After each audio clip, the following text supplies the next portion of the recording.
Now, this morning, the Torah takes an interesting turn this week. If you're in the Chumash, take a look at page 485. I'm going to get my notes here. We're going to be doing a little bit of a different study today. You'll see why. The Torah takes a turn. We are going to depart from the narrative of the Exodus from Egypt. Hi. Just on time. Yes.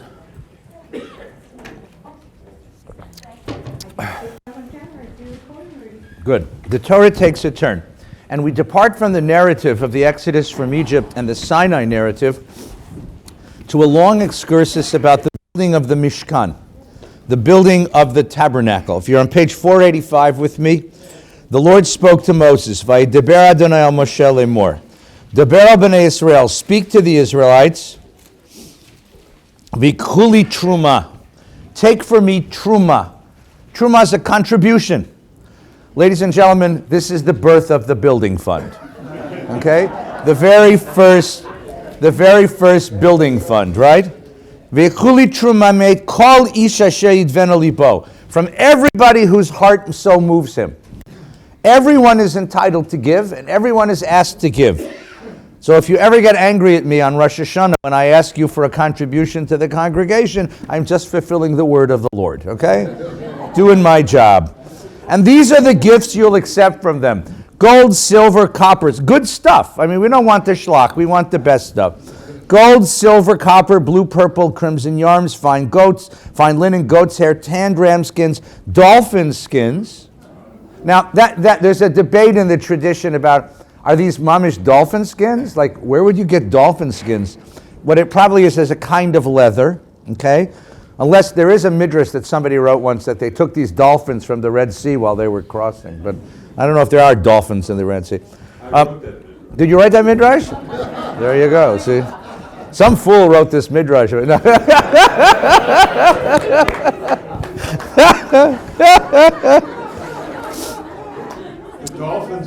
The dolphins liked it. I doubt it, actually. Oil for lighting, spices for anointing, for the aroma incense, lapis lazuli, that's that beautiful blue stone that my wife likes. Other stones for setting for the ephod and the breastplate. So all of this stuff, go get all this stuff from me. Go get all this stuff from me. This sanctuary is going to be built out of the donations of this people. You are going to get to build a sanctuary. The sanctuaries do not drop from heaven, right? In case you didn't know this, I meet all the time people who have this idea that the institutions of the community are like the trees you see in the neighborhood. They're hundreds of years old. Nobody planted them. Nobody cares for them. They're just there. Let me tell you something. That ain't true. Institutions are planted, they are cultivated, they are nurtured, or they die. And this idea is that this institution will be built by the donations of the congregation. Now take out your pledge cards. No, I didn't mean that, but you get the idea. And here's the most important line in the Parsha. It's on page 487, it's verse 8. Ve'asuli mikdash v'shachanti b'tocham. Make me a mikdash, a place of holiness. V'shachanti, I will dwell b'tocham, among you, within you. Among you and within. Now, obviously, what it should say is Asuli mikdash v'shachanti b'tocho. Make me the mikdash, make me this holy place, and I will dwell there. But the point here is much deeper than that. Make me a mikdash, and I will dwell within the people, within this community. So what are we doing? We came out of Egypt, and we stood at Sinai. Reba, come take a chair. You got room? We have to squeeze over. There's room over here. Come on. We came out of Egypt and we stood at Sinai, and there we met God. And now it's time to continue the journey. And what are we going to do? We're going to take Sinai with us. We're going to take Sinai with us. We're going to build an artificial Sinai. We're going to build a mountain. And it's not a mountain, it's a place where we can commune with the divine. So that the divine isn't located in a place, it's located in a community. And the community is going to create the shrine. And this is going to be the place of communion. And here is, and now if you look at the next line, exactly as I show you. Kechol asher ani mareh otcha. Like, get this one right. It's got to be done properly. The pattern of the tabernacle, the pattern of its furnishings, so you will make. And the rest of the Torah portion sounds like the inventory of Home Depot. If I'm not kidding, if you read it, it's about poles and sprockets and lines and hooks and buttons and various. It's a whole Home Depot. And next week when you come back, it's a haberdashery store. We're going to be making the outfit for the priests, and I want it this way, I want this so, and it's all this very technical stuff. It's this very technical stuff. So we're beginning now a section of the Torah with one small narrative exception, in which we're talking about the devotional life of the Jewish people, particularly around this shrine, which will eventually become the temple in Jerusalem. The shrine and the temple of Jerusalem. And what you're going to see again is, and I think the line here initiates it very nicely in verse 9, Kechol asher ani mareh otcha. This, I'm going to show you what I want, and I want you to do this right. This is not free-form artistic creation. This is not spontaneous creativity. This is not originality. I want it done right. The ritual life of this people is done in a very highly, carefully regulated, articulated way. Now, what I want to do is take a little excursus now, if we could. I want to step back and talk about this question of the devotional life of this people. This is something very interesting in the way that this develops over the course of the Bible. And if we have time today, we'll get into the Mishnah. And then next week, we'll take a look at the Midrash and the Talmud. The sort of history of the devotional life of the Jewish people. Asuli mikdash v'shachanti b'tocham. Make me this holy place, and I'll dwell there. What is that going to mean? What is that going to mean? And here's the principle I want you to use as we take a look at this. Look at what is assumed. The great writer C.P. Snow once said, culture is that which is invisible to us. That is, you live in culture, and we negotiate culture, and we assume culture, and when we assume culture, it turns invisible to us. So we have to look at stuff and see what's invisible to us. What's invisible to the Bible? What's assumed in the Bible? We live in a culture, and we assume the same things. We assume things. Perspective that you step back and say, gee, isn't that interesting? Look at how that's constructed. Look at how that's constructed. I'll give you just a really stupid example. So my family, we're big science fiction people. When Star Wars, may its name be blessed, when Star Wars first debuted in 1973, the whole family gathered around the television set to watch the most brilliant television ever created, right? Remember Star Trek. Remember Star Trek? 1966, right? And Star Trek, right? So, welcome to the Starship Enterprise. Its 5-year mission to seek out strange new life and civilizations, which is interesting. Like, what's strange about it? It's only strange to us, you know? And to boldly go where no man has ever gone before. And you get on the starship, first of all, they're all Jews, right? You know, Shatner's a Jew, and Nimoy's a Jew, and the Koenig, the guy, the navigator guy is a Jew, Nebuch. So the Jews do run the world. That's really, you know. And what was on the bridge of the Starship Enterprise? The captain was William Shatner, was James T. Kirk, and his science officer was this tall, pointy-eared fellow named Spock, right? All men in charge. Who was the only woman on the bridge? Uhura, the communication, and the only person of color. The only person of color, and the only woman is the secretary, right? You know, and she takes orders from the men. That's how the universe should be organized. At least that's the way it was in 1966, because that was invisible. So here's this, you know, open a hailing channel. Yes, Captain. Get me coffee. Yes, Captain. You know, I mean, men run the universe and women take orders. White people run the universe and black people take orders. That's 1966 America. And if you love Star Trek, you know that Star Trek was Kennedy's America, right? If you know what I'm talking about? If you know what I'm talking about, just tune out for just this. There was a thing called the Prime Directive. Never messed with local culture. Two things happen. He's found good-looking, scantily clad women to sleep with. The universe is women who want to be. That's Kennedy's America. And wherever they went, no, it's true. James T. Kirk is John F. Kennedy. And wherever you go, you have a prime directive not to mess with local culture, except when you are morally offended, in which case you can charge up the phasers, the ray guns of the spaceship, and set these people right. We can intervene where we need to intervene. That was Star Trek. And the assumption was, we have the superior moral knowledge to know how the universe ought to be set right, and because we have these very powerful ray guns, we can go there and take care of it. Right? That's the assumption of a star. And you watch this years later, and you can see those assumptions built into the program. But the writers didn't see those as assumptions. They were invisible to them. Culture's invisible to us. Right? Let's see what's invisible in the Torah. So we're going to take a little trip through the Torah real quick. Ready? So go back now. Go to page 24, 25. Chapter 4 of Genesis. You're going to need to turn pages this morning, so I apologize for that. Everybody good? Page 24 and 25. I want you to look for what's assumed, what's invisible to the writers of the Bible. Now the man knew his wife Eve, and she conceived and bore Cain, saying, I've gained a male child with the help of the Lord. This is generation 1, the beginning of human history. She then bore his brother Abel. Abel became a keeper of sheep, and Cain a tiller of the soil. So we have the two primeval primary occupations, shepherds and farmers. Look at verse 3. In the third verse of the story, in the course of time, Cain brought an offering to the Lord from the fruit of the soil, and Abel, for his part, brought the choicest of the firstlings of his flock. What just happened?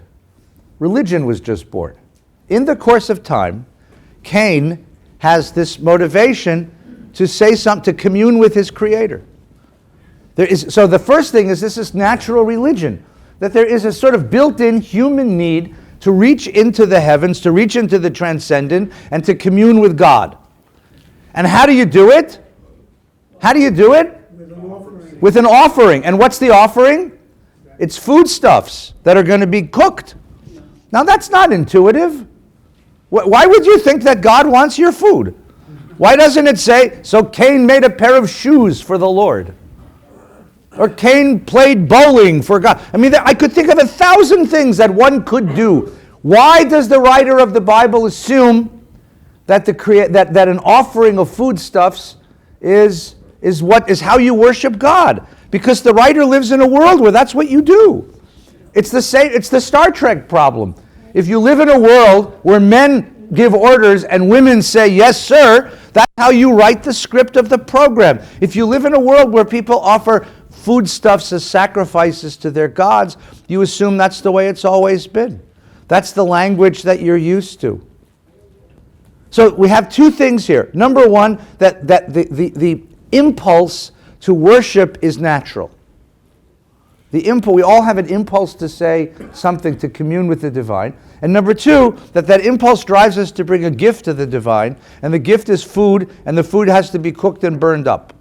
And look at the next line, of course, is the Lord paid heed to Abel and his offering, but to Cain his offering paid no heed. So, and God pays attention to this stuff. The same thing is repeated, by the way. If you take a look now, go to page 48. Same idea on page 48. Yeah, I'm going to do that as soon as I can find it. It's Genesis 8:15. 8:15. Right, so Noah's in the ark for a long time. One story says 180 days, one story says 40, whatever. Look at verse 15. God spoke to Noah saying, come out of the ark, right? Bring with you your wives and sons and your sons' wives. Bring out every living thing, everything that creeps on the earth. Let them swarm on the earth. Verse 18. So Noah came out together with his sons, his wife, and his sons' wives, every animal, every creeping thing. Verse 20 on page 49. Then Noah built an altar to the Lord. Well, you've just gone through this horrible trauma of seeing the whole world destroyed. You've been rescued. So what's his first impulse? To commune with God, to express gratitude. And what's the form that the impulse takes? What's the form? What's the form of the expression? Build an altar. Build an altar. And taking every pure animal and every pure bird, he offered burnt offerings on the altar. Again, it's intuitive. It's not intuitive that that's what you would want to do, especially because there are not that many of them in the world. Right? I mean, you have 7 of each kind. Why would you want to kill a bunch of them? But the idea of the writer of the text assumes this is what God wants. This is how you worship. This is how you worship. You worship by offering a burnt offering. You have a sacred meal. The Lord smelled the pleasing odor. So now you know how sacrifice works. What does God really want? Not the carcasses of the dead animals, but that wonderful smell when you barbecue in my neighborhood. Right? I may be a vegetarian, but I can sniff that, you know. And Tony Roma's used to be across the street. You know that? Which is ironic on many levels because of its Roma. You know, Tony Roma's across the street on Yom Kippur afternoon. Valley Beth Shalom used to be like infused. We would be reading in the Torah about the sacrifices on the altar of Jerusalem, and you could mamish smell it. It was so remarkable. I don't know how Schulweis did that, but it was. You could smell it. You could taste it. It was a machaya. It was like, you know, no wonder God likes this. Mama, this is not bad. So we have this. The impulse to worship is inborn. It's natural. It doesn't have to be taught. It's something because it doesn't say that Cain learned it anywhere. It's sort of a natural impulse. And when you want to express it, what do? You build an altar. You build an altar and you share your you share the goods that God has given you. Now, the only time that this becomes self-conscious is in the Abraham story. I'm going to find it quickly for you because I left it out here. Where he's told, here, to take a look at page, it's chapter 15 in Genesis. Okay? Look at page 83, chapter 15:7. Okay? So at the beginning of chapter 15, God says to Abram, sometime later the word of the Lord came to Abram in a vision, and he says, fear not, I am a shield to you. Your reward will be great. Abram starts to kvetch to God. He says, you know, God, you keep telling me I'm going to be a great nation. I don't have a kid. God says, we'll take care of details later. Right? Sounds like Donald Trump, right? It'll be great. Don't worry. You know, what can you do? I don't have any child. I have this guy that works for me. Is he going to be my heir? Abram said, you have granted me no off. My steward will be my heir. The word of the Lord said, that one won't be your heir. You'll get an heir, I promise you. Look toward heaven and count the stars. If you're able to count them, so shall your offspring be. Then he said, verse 7, then he said, I am the Lord who brought you out of Ur of Chaldees, assigned this land to you as a possession. And he says, God, how shall I know I'm to possess it? And here we have the first sort of commandment, right? Bring me a 3-year-old heifer. That's actually like an old cow. A 3-year-old she-goat, a 3-year-old ram, a turtle dove, and a young bird. He brought him all these. In the Midrash, there's a whole question about whether this really happens or is this in the dream. Because it says it happens in a vision. So Rashi assumes this is all in the dream. He brings him all these animals, and he cut them in two, placing each half, right? Placing each half opposite the other. Now, how did Abraham know to do that? And by the way, cutting a cow in half is not exactly an easy thing to do. This is before the age of chainsaws. So this is why Rashi thinks this is all part of a dream. But the Torah assumes that Abraham knows what to do with the animals. God just said, bring me the animals, right? And Abraham knows to bring them through, right? Birds of prey, and this is the first sort of articulated sacrifice. Now we have one more piece of this. That's step one. The impulse to worship is natural, and the Bible assumes that sacrifice is the way you do it. One more piece of this now. Take a look at page 166, 2810. Everybody okay so far? 2810. Okay? Which is Vayetze. It's the beginning of Vayetze. You got to turn pages quick in this class. It's one of the problems with this Chumash is the pages are so small. Vayetze Yaakov mi Beersheva. We all know this story, right? Jacob left Beersheva. His brother promised to kill him. His mother says, go back to my family. So he goes. Vayetze Yaakov mi Beersheva. Jacob left Beersheva. He set out for Haran. He came to a certain place, stopped there for the night. The sun had set. Taking one of the stones of the place, he placed it under his head. He lay down in the place. He had a dream. Okay? Stairway to heaven. Right, listening to too much Led Zeppelin before he went to sleep. A stairway was set on the ground. Its top reached the sky. The angels of God going up and down. The Lord was standing beside him, and he said, I am the Lord, the God of your father, the God of Abraham, God of Isaac. The ground on which you're lying I assign to you and your offspring, your descendants shall be dust of the earth. You'll spread north, east, west, south. All the families of the earth will bless themselves by you and descendants. Remember, I'm with you. I'll protect you wherever you go. I'll bring you back to this land. I'll not leave you until I've done what I promised you. And Jacob awoke. And he said, woo! Achen, like woo, right? Surely. The Lord is present in this place and I didn't know. This is a new idea. What's the new idea? God moves. God moves, but God settles in places. There are places that are godly places. There are places that are godly places. There are places you can stumble. What does he say? He doesn't say, gee, God loves me. He says, God is in this place. This is a magic spot. The idea that there are magic spots in the world that you can go and run across God. That's a new idea. This is a magic spot. Now, see, it's not that, see, it would be interesting if he said, God found me. But the idea that God lives in a place. Okay? God lives in a place. So, surely the shaken, he says, how awesome is the place? He should have said, how awesome is God? He doesn't say that. He said, how awesome is the place? He's taken with the place. There's none other than the abode of God, Beit El, the place where God lives. Beit El, God's house. This is God's home. It's the gateway to heaven, Bab El. Early in the morning, Jason, he took the stone that he put his head and he made a pillar. And he poured oil on top of it. Who taught him how to do that? So here we have a new assumption, a whole new institution. When you come across a place where God shows up, this is a godly place. The Bible assumes this makes sense to you. Okay? And what do you do when you come across such a place? You set up a monument. And how do you monumentize the place? You don't get a congressional resolution. You don't put up a big sign. What do? You pour oil on a rock. Again, these are conventions that the Bible assumes you resonate with. Because that's how the Bible was, that's the world that the Bible writer was living in. You say, of course that's what you do. Of course that's what you do. He set up a pillar, he poured oil on it, and he named the place Beit El.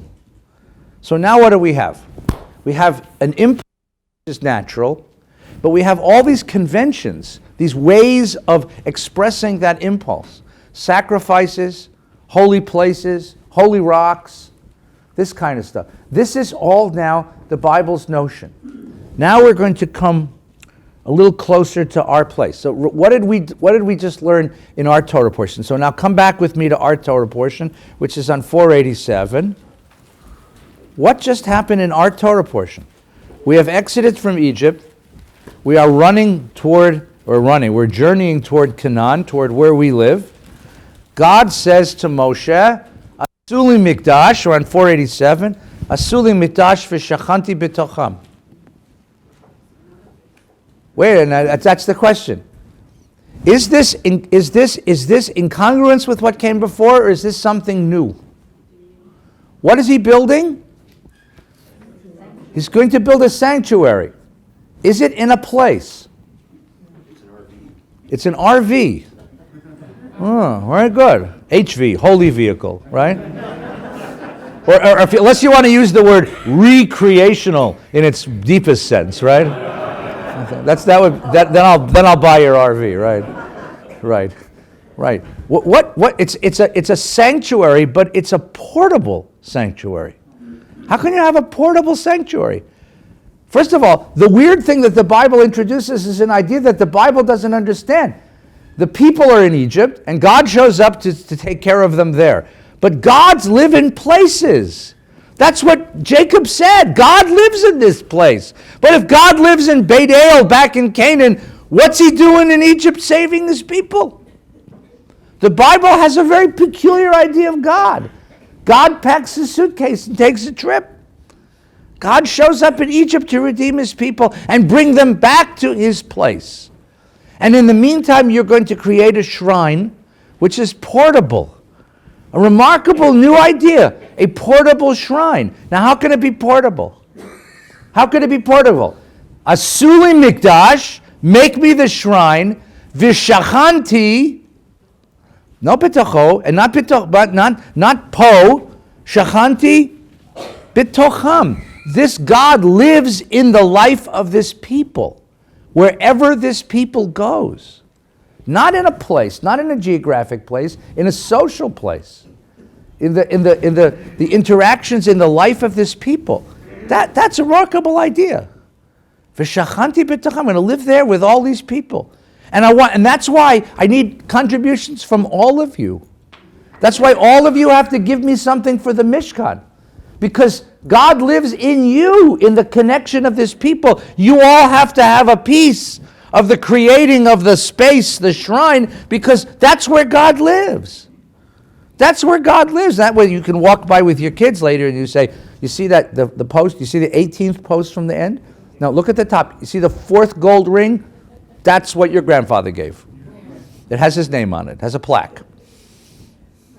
Right? Yeah. The first idea of omnipresence, like that God is everywhere. I don't know if it's omnipresence. It's the first idea of portability.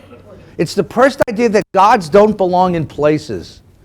Up until this idea, you had gods of a place, right? Now it's in Because that's what Jacob said. He got to the place and God shows up. He says, oh, what a place this is. Not, oh, what a God it is. Oh, what a place it is, right?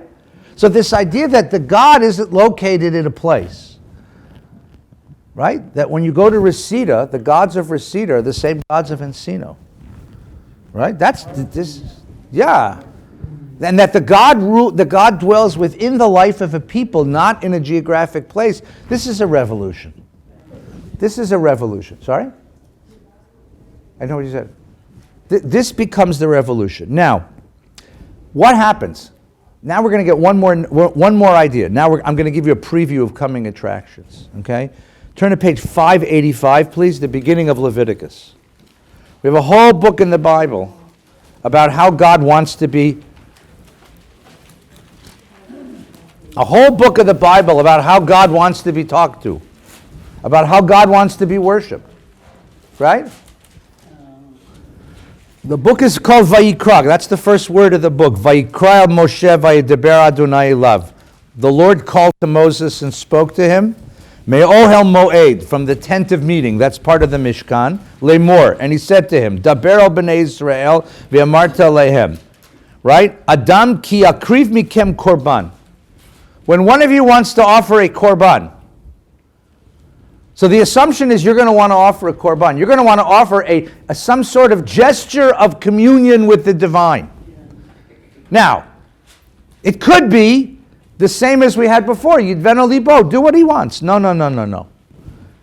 Adam ki akriv mikem korban ladonai mina behema mina bakar mina tzon takrivo et korbanchem. Take it from the animals. V'im olah, and if it's going to be an olah, this is a certain kind of korban, right? Right? Mina bakar zachar tamimim. Take it from a certain without blemish. He shall bring it to the entrance of the tent of meeting for acceptance on his behalf. He shall lay his hands upon the head of the burnt offering, may be accepted on his behalf. In expiation, the bull shall be slaughtered before the Lord, and Aaron's sons, the priest, shall offer the blood, dashing the blood against the sides of the altar which the entrance of the tent of meeting. And the offering shall be flayed and cut up into sections. And if you go through this, it's the most flashing Torah there is. You're going to get a guided tour of the inside of a cow. When I was in rabbi school, I had to memorize all this stuff. I had to take a test on it. What do you do with the schmaltz at the end of the kidneys? Right? How do you deal with the liver? I swear to God, did you have to take that test? Yeah, I wrote that. We have to have some words. I mean, it's the most fleishik Torah.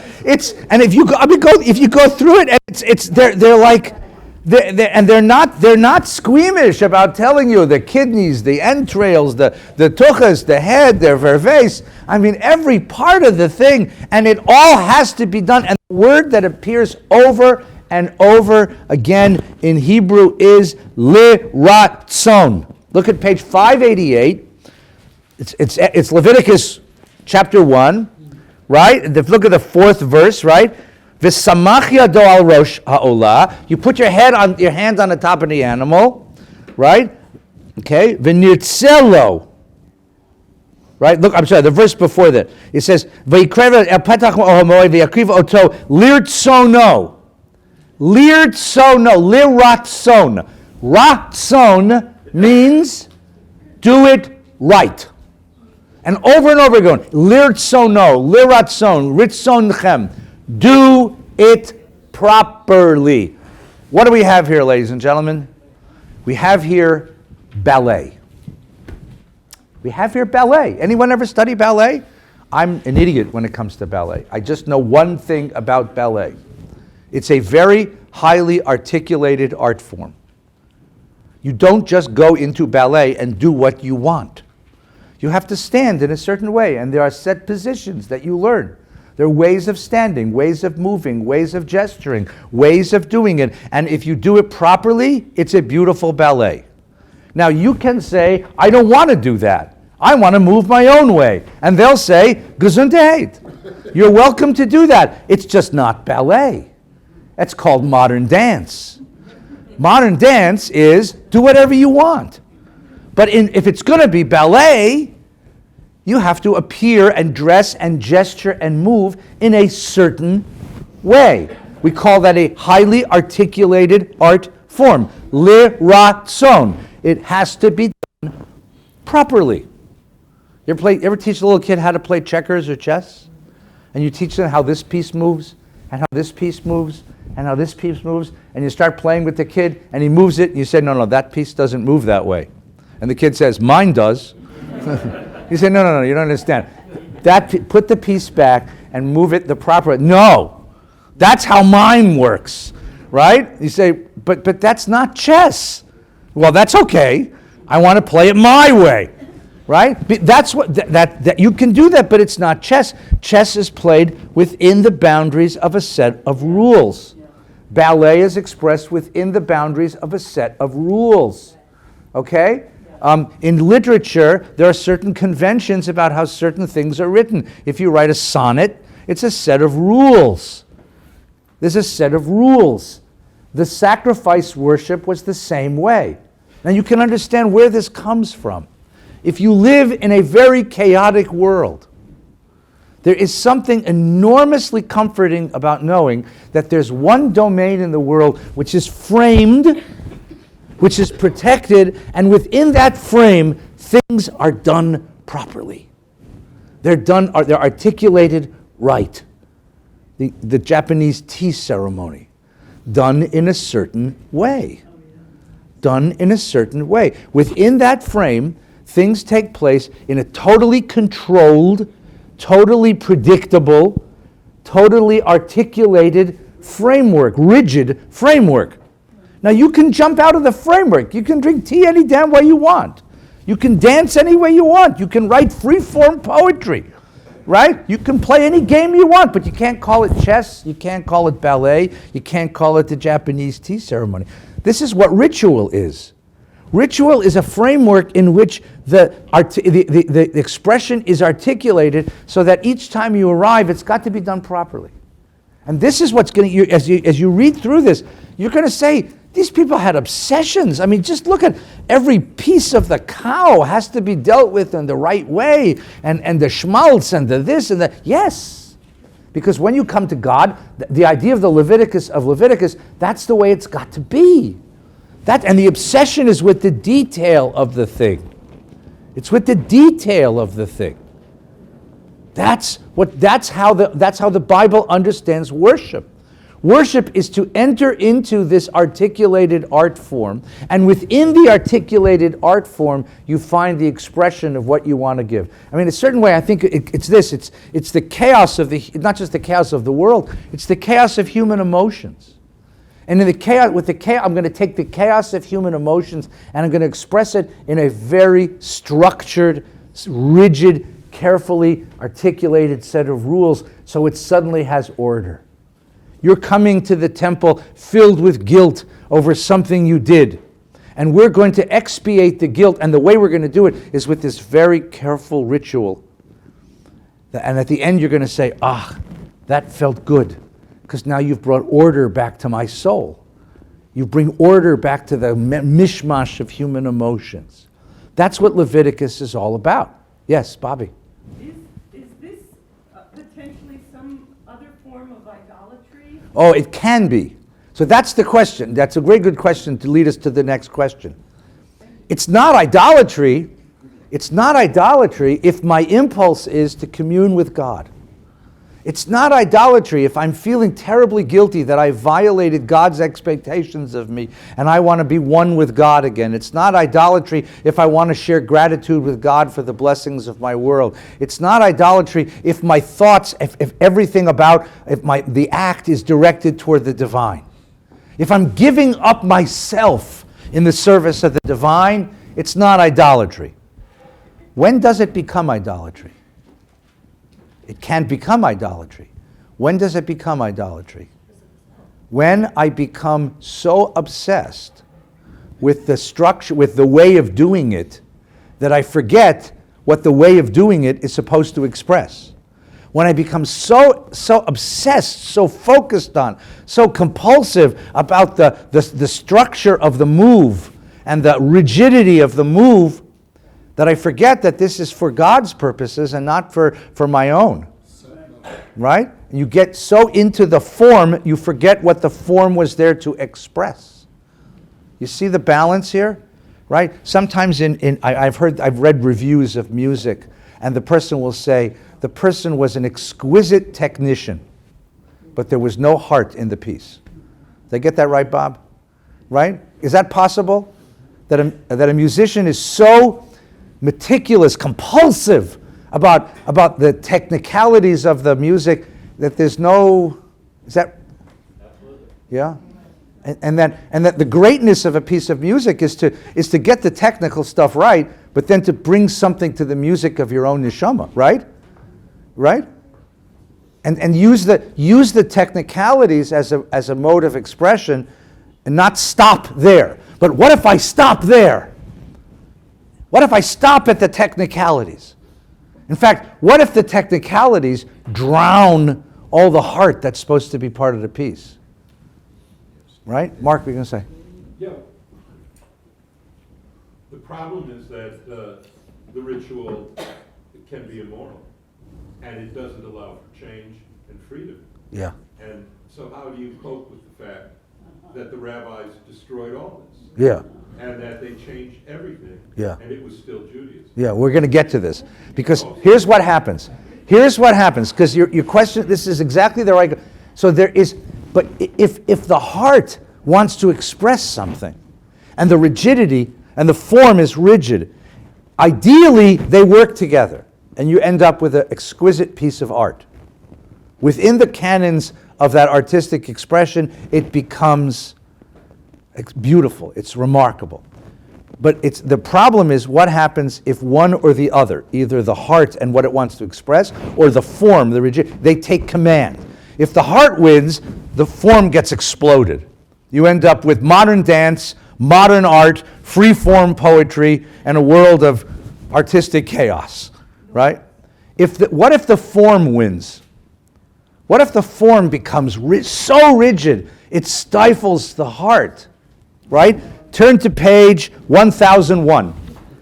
Turn to page 1001. Ideally, the two have to live in a certain tension with each other. But that tension is precarious because it's very hard to maintain. Page 1000, okay? That tension is very hard to maintain. And in religion, like in music and in art and in other human expressions, that tension tends to explode one way or the other. Right? Martin Buber called it religion and religiosity. Okay? Look what happens. This is Isaiah. Isaiah is the prophet. The prophet is a guy who comes and speaks in the name of God, but he's not attached to the temple. He's outside the temple. And he goes to the temple, and what does he see? This is Isaiah in the 8th century, right? This is the prophecy of Yeshaya ben Amos. Ben Amos. He's in the 8th century, 700s BCE. He's in Jerusalem, and he walks into the temple, and he says, "Hear, O heavens, and give ear, O earth, for the Lord has spoken. I've reared children and brought them up, and they rebelled against me. An ox knows its owner, an ass knows its crib. Israel doesn't know, my people have no thought." And what does he watch? He's watching a temple functioning beautifully. It's functioning beautifully. People bring sacrifices, and they bring with reverence, and the sacrifices are offered. And the priests are happy, and everything's being done just right, except for one problem. It stinks. Because Jerusalem has become a metropolis. It's become a metropolis, and the temple's the oldest building in the city. So around the building are the barrios, and the ghettos. And the children who starve in the ghetto are just below the Temple Mount. Right? And the sick and the lame and the poor and the disenfranchised and the broken live all around the temple, and we walk through them to get up to the temple.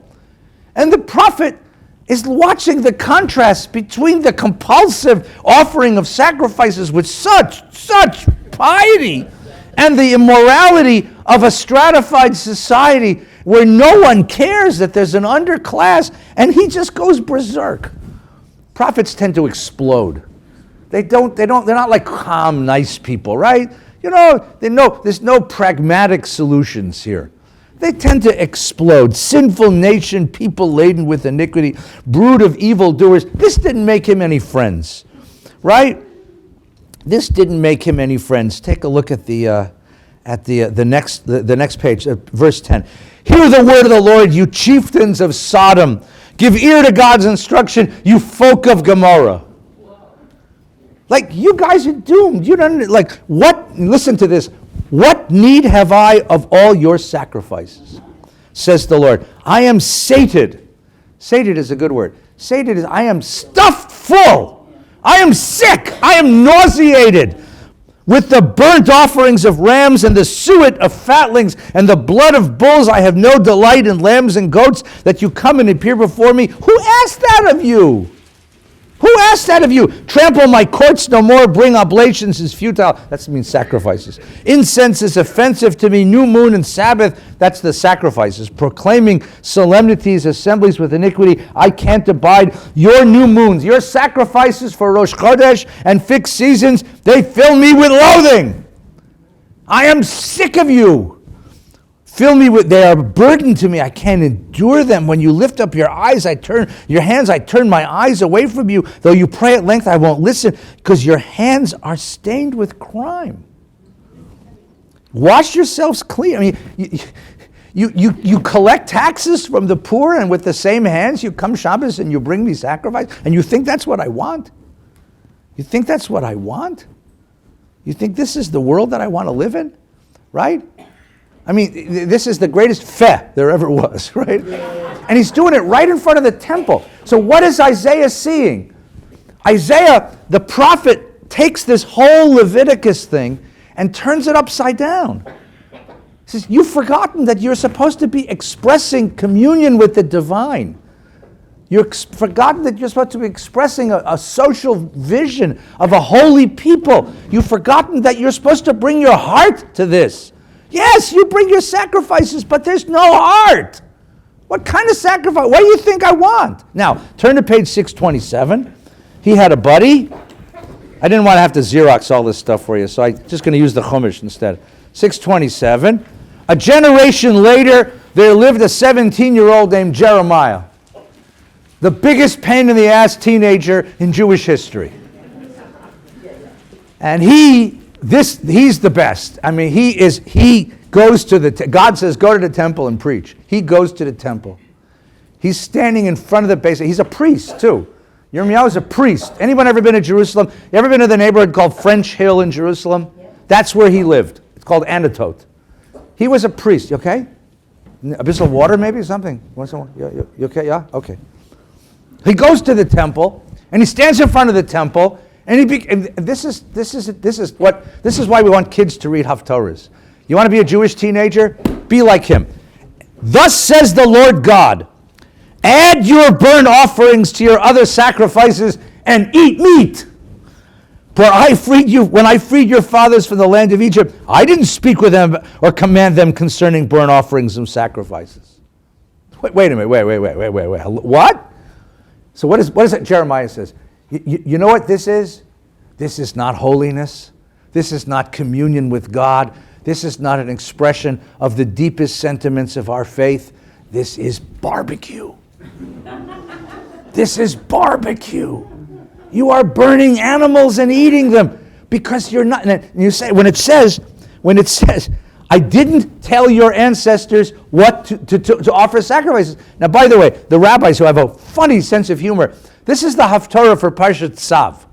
If just for a second, keep a finger here, and turn back a couple pages and count how many pages of sacrifice occur. And look at, for example, look at page 623, just 2 pages earlier.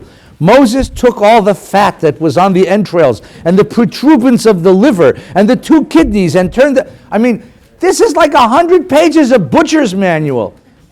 The Leviticus says, do it like this. I want every ounce of schmaltz just like this, and Jeremiah comes along and says, I never told you to do any of that. And the rabbis have such a sense of humor. This is the Haftorah. This is the Haftorah. You're not laughing. It's very funny. I think this is so wonderful. And he says, what do I want? Look at verse 23. This is what I want. Do my bidding that I may be your God and you may be my people. Now, did you hear the language of that? It's very subtle. Do my bidding that I may be your God and you may be my people. The priest said to the people Israel, you are the chosen people. That's why you have to offer these sacrifices. And the sacrifices sacrifices is the way that you cement that relationship into reality. And hang on a second. And the prophet comes along and says, no. You're not God's chosen people. The prophet Amos, I can show you that one in a minute. The prophet Amos says, you're no better than me than any other people in the world. The only time you're different is when you react, when you do different. It's not what you are, it's what you do. Covenant is not what you are, it's what you do. Holiness is not what you are, it's what you do. And you are not doing it. Look at this city, he says, you are not doing it, right? Is she okay? You are not, all right. Got a shul full of doctors, that's good. Do my bidding that I may be your God, you may be my people. Walk only in the way that I enjoin you, that it may go well with you. Yet they did not listen or give ear. They followed their own counsel, the willfulness of their evil hearts. They've gone backward, not forward. From the day your fathers left the land of Egypt until today. What do you mean backward, not forward? What an interesting image. You left Egypt, and then what did you do? You built Egypt here. You left Egypt, you came to the promised land, I gave you this land, and what did you do? You built Egypt all over again. You built a society based on the subjugation of human beings. You worship buildings. You worship idols. You worship the works of your own hands. You worship your own egos. You have become Egypt. You have become Egypt. They have gone backward, not forward, from the day your fathers left the land of Egypt until today. And though I kept sending my servants, the prophets, to daily, persistently, they wouldn't listen.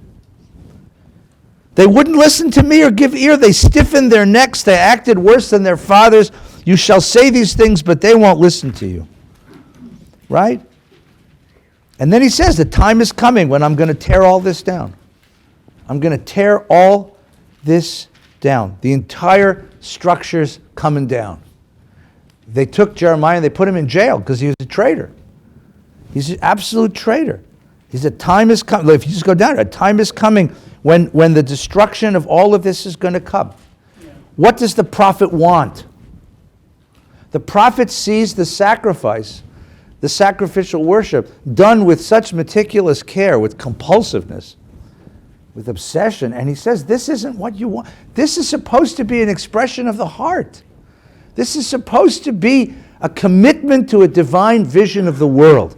You're supposed to bring blessings into the world. This is not for its own sake, and there's no communion here if you're not at one with God.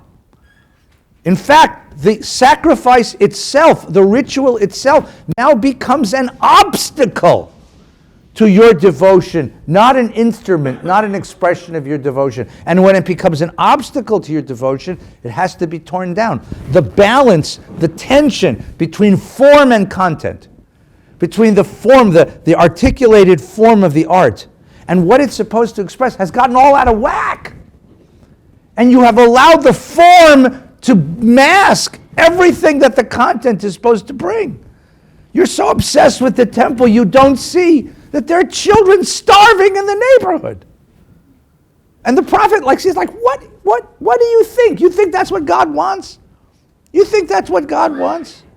Right? The most powerful expression of all of this is the one that we read on Yom Kippur, which is really ironic, because if you thought that one day of the year that the rabbis would let us have a day off, and cool it, let me just be who I am one day of the year, but no. They're going to take the most radical haftorah of all and stick it right in your face on Yom Kippur. So turn to page 1242. 1242. This is a baseball bat. This is Isaiah 58. Everybody okay? This is Isaiah 58. So Isaiah. So he goes up to the temple Yom Kippur, any morning, but it's Yom Kippur, I think. And he's, I like to think that he's a teenager, because I remember being a teenager in shul, right? Like any teenager, I was brought to shul but never went in. Right? My mother said you have to go to shul. She didn't have to go into the shul. She didn't have to go to shul. So, okay, so what did I do? I found a place to sit and read a book or schmooze with my friend. So here's Isaiah. His parents tell him he has to go to the temple. Okay, I'll go to the temple. So he goes to the temple and he stands up on the parapets. Right? And he watches the scene. And up there you can see the whole city. All the schmutz. All the degradation. Because the bad neighborhoods were around the temple, right? Because that was the old neighborhood, right? All the rich people lived in Calabasas, right? And they came up to the temple with their sacrifices, all nicely dressed, Armani. Armani BC it's called, Armani, And they have to walk through the bad neighborhoods. They put handkerchiefs over their faces to kill the smell of rotting flesh of the children and lame and broken and old people who are abandoned, and he watches this, and they come up there and they offer the sacrifices, right? They offer the sacrifices, and then they gather in the courtyard for the kiddush, the Kippur, so there's no kiddush, and they say, it doesn't work like it used to. It doesn't feel right. When I was young, this meant something, but children today just don't understand. And the prophet, he just this is nuclear prophet. So put your oven mitts on and look at starting with verse 2, right? To be sure they seek me daily. This is God speaking. Eager to learn my ways, like a nation that does what is right. They've not abandoned the laws of God. They ask me the right way. He's being sarcastic. Why, when we fasted, did you not see? Why, when we starved our bodies, did you not heed? Right? Dear God, we did everything right. Why isn't the stock market going up? Or better yet, we did everything right. Why don't we have a sense of transcendence? Why are the services so boring? Why doesn't religion do for us what it did for our parents? And the prophet goes ballistic. He says, why? Because on your fast day you see to business and oppress your laborers. Because you fast in strife and contention and strike with a wicked fist. Your fasting today is not to make your voice heard on high. Is this the fast that I desire? I would have Joe Pesci read this, right? Or Robert De Niro. This is Robert De Niro. This is Taxi Driver ABC, right? Like, you talking to me? You call that a fast? You call this a fast? Right? You call this a day for men to starve their bodies? Is it bowing the head like a bulrush, lying in sackcloth and ashes? You call that a fast? You call that a fast? A day when the Lord is favorable? No, this is the fast that I desire. And here's the social vision of the prophet: to unlock the fetters of wickedness and untie the cords of the yoke, let the oppressed go free, to break off every yoke. It is to share your bread with the hungry and take the wretched poor into your home. When you see the naked, to clothe him and not ignore him. Then shall your light burst forth like the dawn and your healing spring up quickly. Now, so what's the prophet? What did the prophet add to the devotional conversation? We started with this notion that devotion, that the impulse to worship, the impulse to commune with God, the impulse to draw close to God, to communicate with God, is something natural. The Bible takes for granted that sacrifice is the way to do it, because that's the world of the Bible. So you have you have Cain building an altar, and you have Noah building an altar, and you have Abraham building an altar, and then you come to this notion, and you have Jacob who comes to a place and says, this is an altar place. And then the revolution comes along and says, no, but we're going to have a portable, but we're still going to carry on the sacrifices. And the prophetic tradition is that these sacrifices, but the sacrifices have done carefully and they have to be articulated very carefully. It has to be done right. But what happened is that over time, that became worship. And we forgot. The prophet says you forgot what worship was all about. You forgot that initial impulse to draw close to God. And you forgot that the impulse to draw close to God changes you. It's supposed to make you a different human being in the world. It's supposed to change your vision of society. It's supposed to impel you to become giving human beings. What does it mean to give to God if you give nothing to each other? And thus the prophet says, you're taking the sacrifices as if they have some sort of value. Let me tell you something. God don't eat barbecue. The sacrifice has no value. It's only a means of expression of something that is deep within you. And if you've managed to stifle that which is deep within you, then the sacrifice becomes an obstacle to devotion, not a measure of devotion, not a means of devotion, a medium of devotion, an expression, an idiom for devotion. The prophet says, come back with me. Come back with me to the first moments and feel that once again. Feel that once again, because otherwise all of this means nothing. And he gets so angry because the institutions take over. I don't know if you know this, but institutions have a remarkable life of their own. Right? Institutions start ruling the people who created them. Institutions, institutions have this big mouth, like feed me, feed me, feed me. And the institution now becomes the thing, and feeding the institution becomes the thing. And you forget about what the institution was there to express. So the prophet stands outside the institutional life of the community, and he says, who the hell are you? What have you done? What have you done? Now, the prophets would have all been murdered, and we never would have heard of them, except for the Babylonian emperor. The Babylonian emperor had a very thin skin.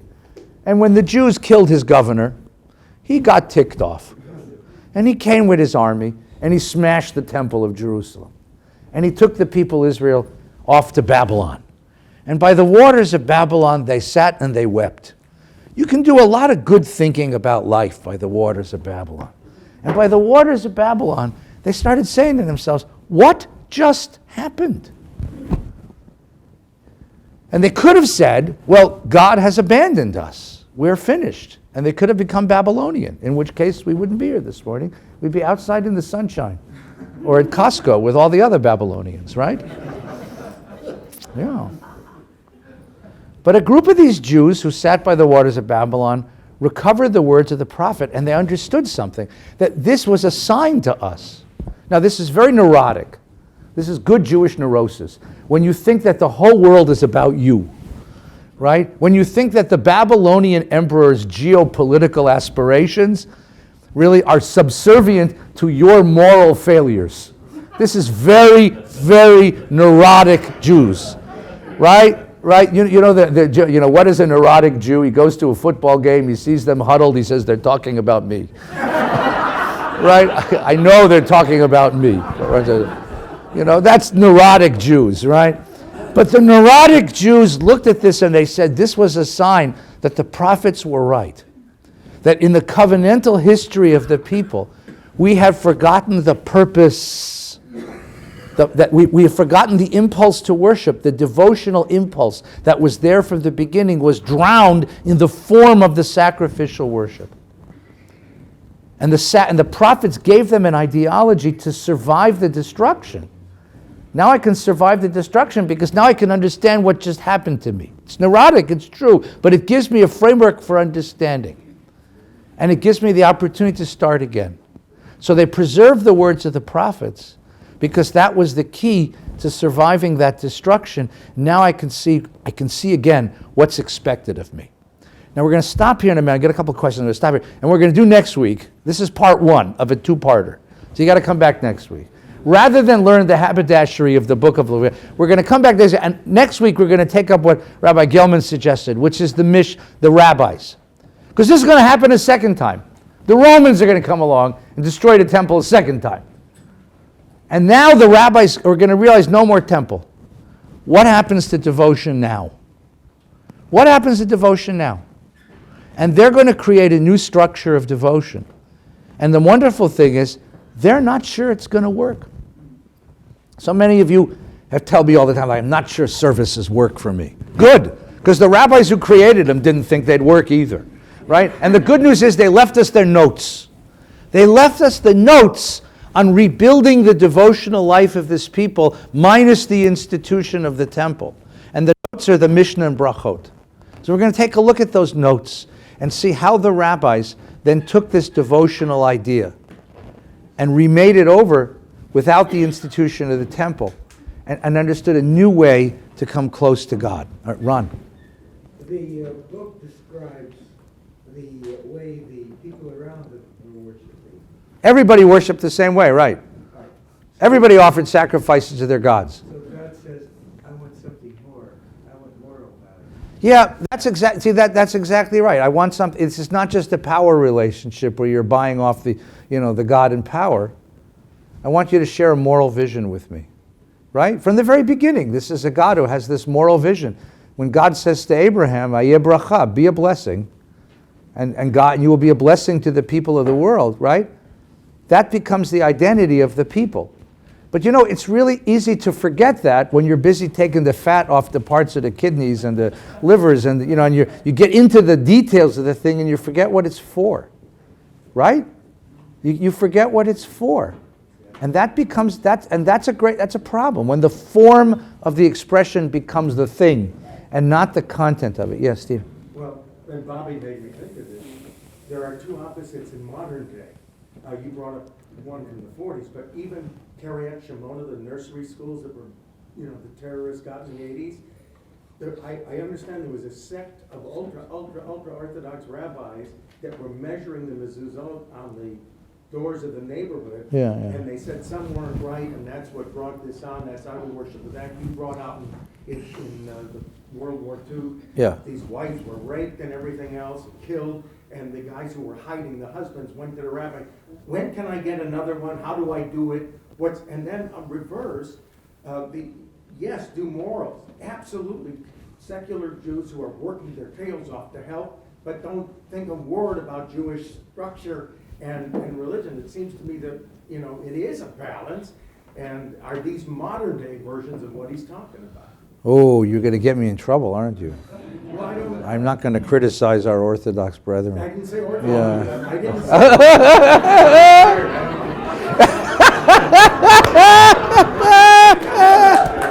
You still are making a living. Fair. He said he volunteered. Look. It's not just religious people, and it's not just Orthodox people. It's not just Jewish people. This is a human predilection. This is a human predilection to get so wrapped up into details of the thing, to forget about the heart, to forget about the deeper human motivations of the thing. I think this is very human. right? And it's also the life of institutions. This is a statement of criticism of institutions as well, and how they become sort of wrapped up in the thing, right? The balance of both, like with beautiful music. You have to find that balance, which is very difficult because you go one way or the other. Either the religiosity or the art revolts and explodes the form. But if you explode the form, here's the problem with exploding the form. Think Schoenberg's music, think Picasso's art, and then later, after Picasso, you lose the common idiom. You lose the way of expressing because you're exploding things that were there before. You lose the language that we all need to share with each other. It becomes very subjective. Right? I took my kids on a tour. We were looking at colleges with the kids. We were at Brandeis University. At every corner of Brandeis University, they have a beautiful art exhibition. Piece of sculpture, modern, interesting sculpture. So we got to one, and we're looking at this piece of sculpture, and we're looking at it, and I say to the kids, "What do you think it is?" And the kids, "I think it's this, I think it's that." And one of my kids says, "No, Abba, I don't think this is sculpture. I think they're fixing the sidewalk." And I think that those bags and those cans and those sticks, they're all part of the machinery they're using to fix the sidewalk. And we looked at it and said, you might be right, right? I was once at the Museum of Modern Art in New York, and there was this blank wall with this tiny little white thing on it, and there were all these very urbane New Yorkers looking at it. And my brother was with me. He walked up, and he comes back giggling. I said, "What is it?" It says, "Exhibit removed from maintenance."